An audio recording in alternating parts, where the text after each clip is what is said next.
What's going on, everybody? Hope you're having a good day. Before we get started today, I want to give a huge shout out to my good buddy down in South Florida.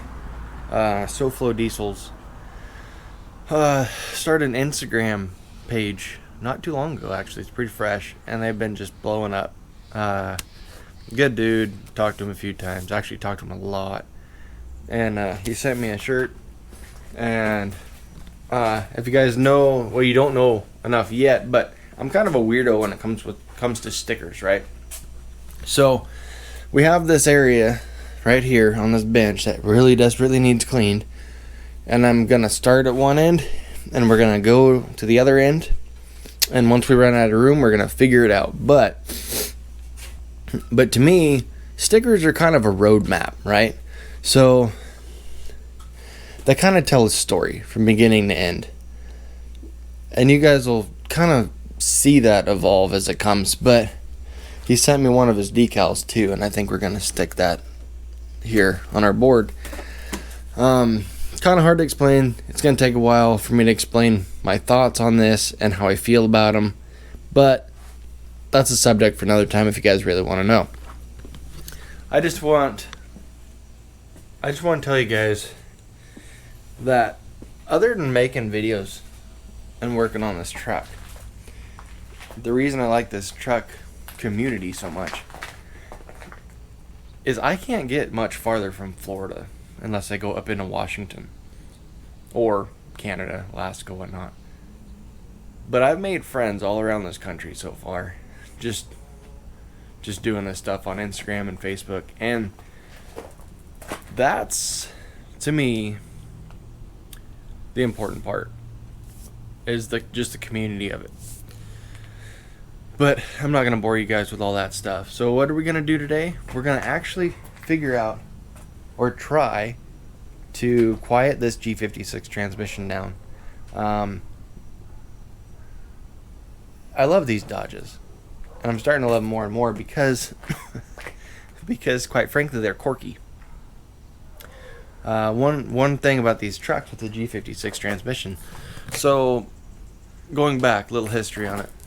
In about 2005, Dodge and Chrysler, Mopar, whatever you want to call them, they adopted the G56 manual transmission from Mercedes. It's actually a Mercedes designed and built transmission. So they adopted this transmission from them to replace the NV5600, which is an iron case 6-speed. Both great transmissions. But the funny thing about this one is when they adopted it, they put a clutch in the setup that would only hold 325 horse, and I don't remember the torque, but that's the reason why the manual's at 325 and the automatic is at 350. And I'm only speaking for this generation. I don't know about the newer ones. I think they ran the G56 up into 18. You can get this setup. But in this generation, the stock clutch will only hold the 325 it was given. So if you put a tuner on, or if you had any power whatsoever, you slip the clutch, she's done. So the popular thing to do with these, when you make more power and start slipping that clutch, is you take that single plate clutch out and you put a dual disc clutch in. So what that does is it takes the dual mass flywheel that's with the stock setup. Stock setup is a dual mass flywheel, one friction, and a pressure plate. When you go to a dual disc, you replace that flywheel with a solid mass flywheel, and then you put a friction on it, and then an isolator plate, and then another friction, and then your pressure plate. And that adds a lot of moving parts to the system, which rattle. They're not quiet. South Bend, Blair, I'm sure there's a lot more brands. If you really want to spend some money, which I would love to try one someday, but at this point, someday might never come, is a Clutch Master 1200. But regardless. So what that does is that transfers the harmonics of that Cummins motor into the transmission, which causes a lot of noise. Gear rollover and whatnot. So the only way to fix that is to change the oil. So getting back into this transmission, when Mercedes designed it, they designed it for mobile Delvac 50 weight drivetrain oil. Well, when Dodge took the transmission, they thought, you know what? We know what it's designed for, but we're not going to use it because we're already using +4 in our other automatics. So let's just put our automatic fluid in it, and let's put less in. Why they thought that was a good idea, I don't know. So that ATF being thinner and everything about it doesn't really help these transmissions at all. So what we're going to do today is probably one of the best things you can do to these transmissions, but I'm not going to put mobile Delvac 50 weight in it because I'm the kind of person that I can either do what's right, which is put the mobile Delvac 50 weight in it at 7 quarts, mind you, or I can experiment a little. Now I know I'm not going to get this transmission dead quiet. It's got 276,000 miles on it now. It's had a rough life. It's had dual disc for a long time. And there are days that I'm not easy on it. So I know I'm not going to get it dead silent. But what we will do is we're going to try this, right? This is Amsoil Signature Series ATF. Now, I'm not going to get into it too much, but they're if you can see that, they're awful proud of this oil. They're awful proud of it, and it's kind of it's their go-to oil. It's supposed to be really good stuff. So we're going to try it. Whether it helps the shifts, quiets it down at all, I don't know. But as you guys are going to see when we go to drain it, it doesn't have ATF in it right now. It has a Chevron synthetic 50 weight drivetrain oil, which this tranny didn't really like. I've tried a few different things. This one doesn't like. That's why we're doing it again. And to do it, what we're going to have to do is we're going to have to come in here, and instead of filling from the side, which is calibrated for like 6.2 quarts, we have to take all this top stuff apart and fill through the top of the shift boot, or the shifter section. So what we have to do is take all this stuff apart to get there and fill it up. And I don't know how much you guys are going to see of that, because it's kind of a boring process, kind of a mundane thing, but I will show you guys what it takes. So let's get into this thing, let's get it done and see where it takes us. To drain the transmission, we did a 9/16 Allen.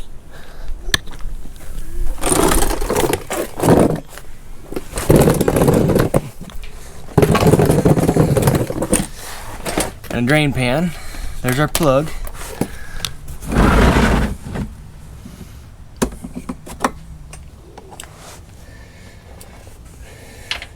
It's a 9/16 Allen. Actually, it's metric, but 9/16 works. So we want to drain that.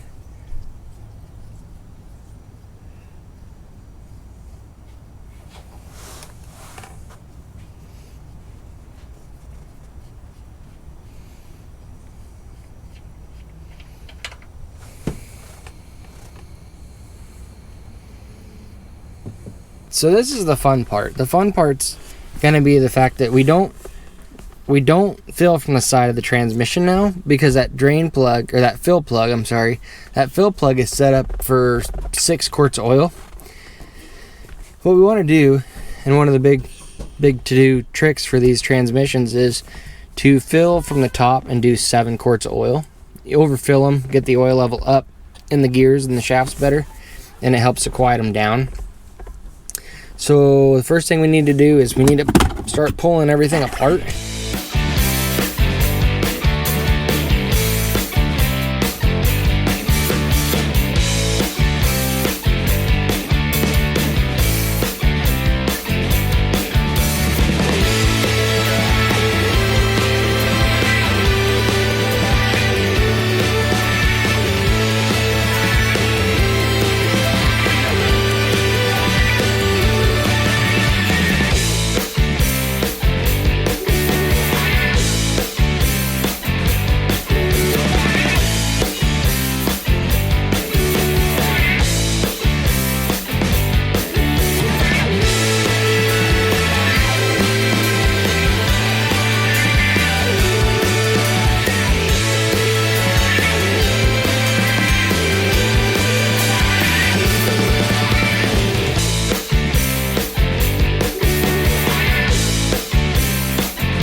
So we got everything tore apart, the center console parts, cup holders, the boot, first boot. Now, to get the top off, you need an actual E-Torx. It's an E12. So that will go around the outside here. There's 4 of them. Go around the outside, we'll get those off, and that shifter should come right off of there. Alrighty guys, so it's been a minute. We took a little bit of a refresher, but so what we did, you guys didn't need to really see this, but we got the oil filled in through the top. this stuff should be a lot better than what was in there.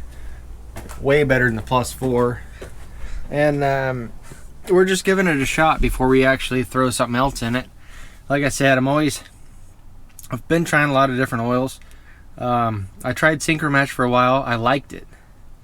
And then I went to this Chevron oil, this 50 weight synthetic drivetrain, and it didn't quite agree. So it didn't have very good cold weather behaviors, and it wasn't right. So now we're gonna try the Signature Series Amsoil, which is damn good oil, and we'll see how it goes.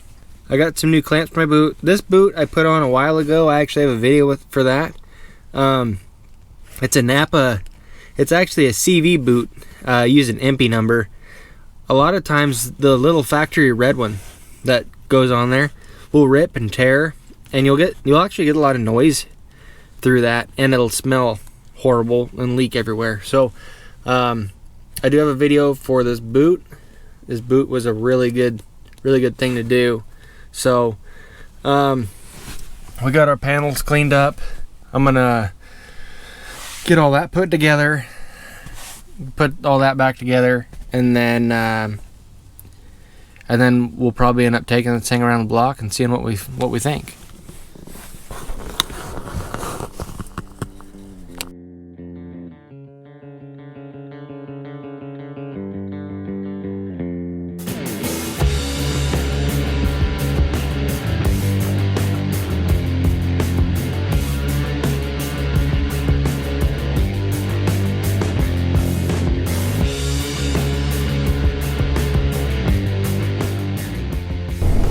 So guys, right now we're just kind of cruising along, 4th gear, 45, 1800 RPM. It sounds good. The rollover I was getting was down below 1500 RPM. I'd get you start hearing that rollover noise. We'll pull over here and I'll show you guys, because you can hear it. I mean, it's not perfect by any means, but I want you guys to hear a few things, and then we'll give her a proper send off and see what it does.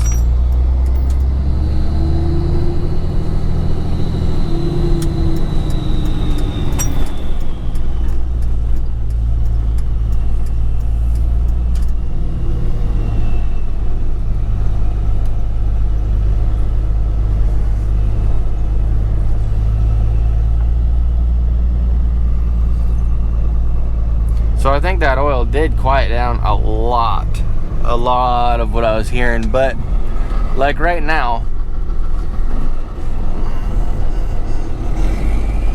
you can hear the clutch, right? All that noise you're hearing right there, that's the clutch. That's what I was telling you guys. You're never gonna find a quiet dual disc, and if you know of one, see, that's the difference of me pushing the clutch. If you do know of one, please feel free to let me know, because I will need one eventually. But here we go.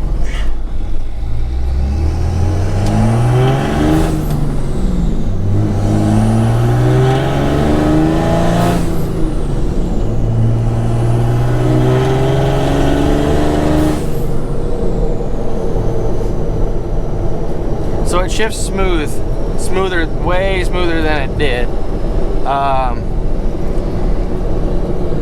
It's just, it helped a bunch. I will say that. I'm not gonna disavow that at all. It helped a bunch. We're getting in the right direction with oil. I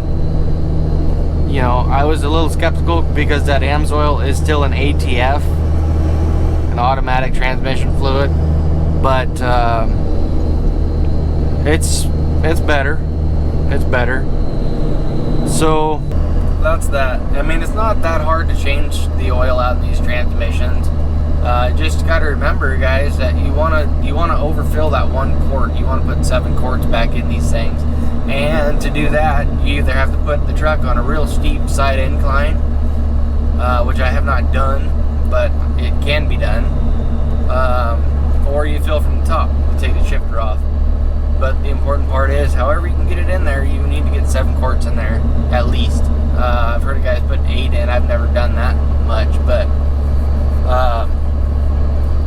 7's my lucky number. So, I want to thank you guys for watching, and hopefully you're subscribed to the channel. If not, go ahead and hit that button, get subscribed, because I'm going to do my best to keep bringing you guys the best kind of information I can.